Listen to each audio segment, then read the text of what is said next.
राधे राधे भक्तों। वैशाख मास की शुक्ल पक्ष की तृतीया तिथि को अक्षय तृतीया का पावन पर्व मनाया जाता है। अक्षय का अर्थ है जिसका क्षय नहीं होता, जो शाश्वत है। इसलिए आपके द्वारा किया गया एक छोटा सा आध्यात्मिक कार्य भी अनंत काल तक शाश्वत रहेगा।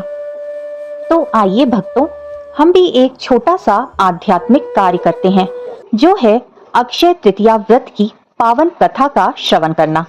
तो प्रेम से, भाव से और मन से अक्षय तृतीया की पावन कथा का श्रवण करें।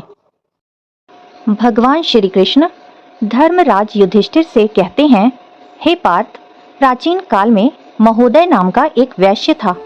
महोदय अत्यंत सत्यपरायण, मृदुभाषी, निर्मल तथा देवताओं एवं ब्राह्मणों का पूजन करने वाला था। उसे विभिन्न प्रकार के पुण्याख्यान श्रवण करना प्रिय था। उसे यदि दैनिक कार्यों से थोड़ा भी समय मिलता तो वह सत्संग आदि का श्रवण करने पहुंच जाता था। अन्य कार्यों से विचलित होते हुए भी उसका मन सदैव शास्त्र चिंतन में ही लगा रहता था। एक दिन मार्ग में उसने कुछ ऋषियों को रोहिणी नक्षत्र से युक्त अक्षय तृतीया के महत्व का वर्णन करते हुए सुना। वो ऋषि कह रहे थे कि अक्षय तृतीया अगणित फल प्रदान करने वाली होती है। अक्षय तृतीया के दिन ही नर नारायण एवं परशुराम अवतार प्रकट हुए थे। इस दुर्लभ संयोग के अवसर पर किए जाने वाले दान, हवन, पूजन आदि कर्मों का अक्षय फल प्राप्त होता है। इस दिन देवताओं एवं पितरों के निमित्त जो भी दान, हवन, पूजन, तर्पण आदि किया जाता है, उसका पुण्य कभी क्षय नहीं होता।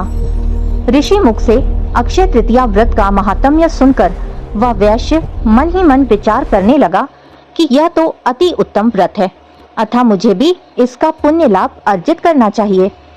ऐसा विचार करते हुए महोदय गंगा जी के तट पर जा पहुंचा। गंगा जी के परम पवित्र जल से उसने अपने पितृ देवताओं का तर्पण किया।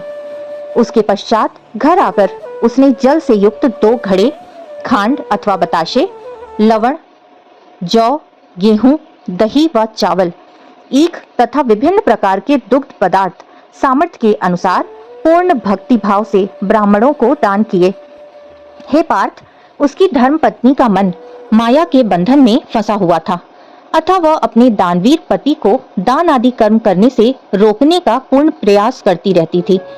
किंतु महोदय अत्यंत उदार एवं दयालु प्रवृत्ति का होने के कारण निरंतर धर्म कर्म आदि गतिविधियों में लीन रहता था। आनंद पूर्वक जीवन व्यतीत करता हुआ वह वैश्य अंत में प्रभु का चिंतन करते हुए सद्गति को प्राप्त हुआ। हे युधिष्ठिर, आगामी जन्म में महोदय वैश्य ने कुशावतीपुरी नामक स्थान पर क्षत्रिय के रूप में जन्म लिया। उसे इस जन्म में अक्षय सुख संपदा की प्राप्ति हुई। अपनी संपत्ति का सदुपयोग करते हुए उसने महान यज्ञ हवन आदि संपन्न किए तथा श्रेष्ठ दक्षिणा प्रदान की। नाना प्रकार के गौदान, स्वर्णदान, अन्नदान तथा विभिन्न पदार्थों का दान किया।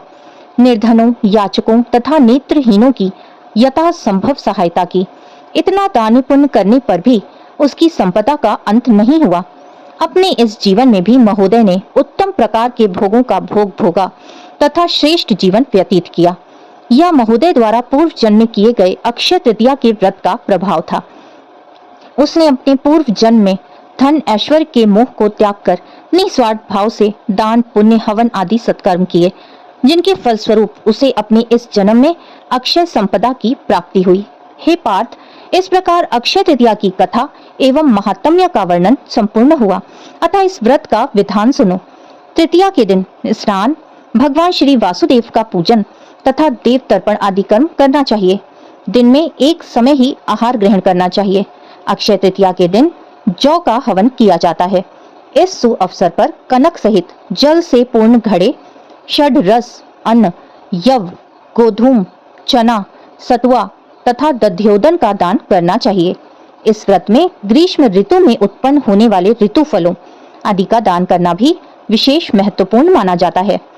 वैशाख तृतीया एवं रोहिणी नक्षत्र के संयुक्त होने पर भगवान शिव की पूजा अर्चना की जाती है तथा उत्कुंभ दान किया जाता है। ऐसा करने वाला शिवलोक को प्राप्त होता है। हे निष्पाप, अक्षय तृतीया के दिन छत्र, जूते, गऊ, भूमि, स्वर्ण तथा वस्त्र आदि जो भी भगवान की प्रिय वस्तु दान की जाती है वह भगवान श्री कृष्ण को समर्पित हो अक्षय हो जाती है।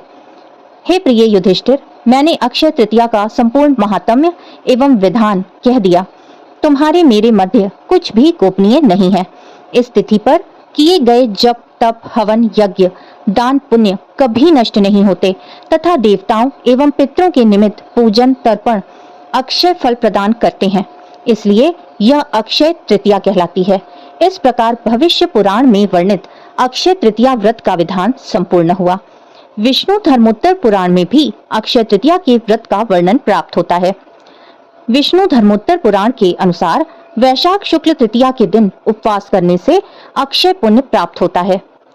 कृतिका नक्षत्र से युक्त होने पर इसका प्रभाव और अधिक हो जाता है तथा किए गए समस्त शुभ कर्मों का अक्षय फल प्राप्त होता है।